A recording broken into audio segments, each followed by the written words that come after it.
మొట్టమొదటిగా నన్ను ఎమ్మెల్యే అభ్యర్థిగా అనుకున్న మన ప్రియతమ సీఎం జగన్మోహన్ రెడ్డి గారికి ఫస్ట్ ఆఫ్ ఆల్ నేను ధన్యవాదాలు తెలుపుకుంటా ఉన్నాను.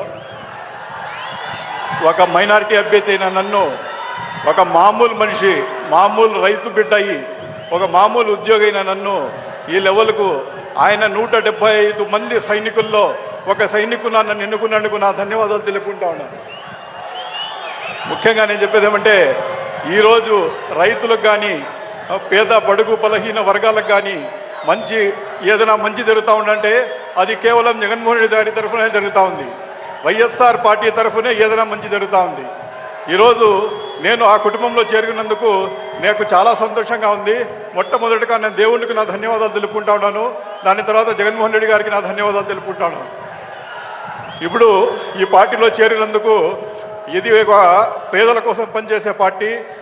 జగన్మోహన్ రెడ్డి గారు ఈరోజు మనకు ప్రజల్లో పోతూ ఉంటే, ప్రజల్లో పోయి ఓట్లు అడుగుతూ ఉంటే ఏ రకంగా పెట్టారంటే తల ఎత్తుకొని నేను ఓట్లు అడిగేలా మమ్మల్ని పెట్టారు.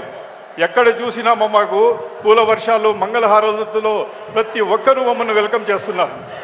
దీనికి అన్నిటికీ మూల కారణం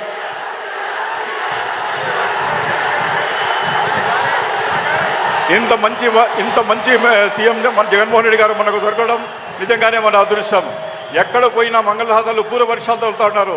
సీఎం జగన్మోహన్ రెడ్డి గారు కేవలం 2 పేజీల మేనిఫెస్టో తీసేసుకొని దగ్గర చేసి ప్రజల దగ్గరకు మీరు చెంతకు పోతే మీరు 153 సీట్లు ఇచ్చేసి ఆయనకు మెజార్టీతో 153 సీట్లు ఇచ్చి గెలిపించారు.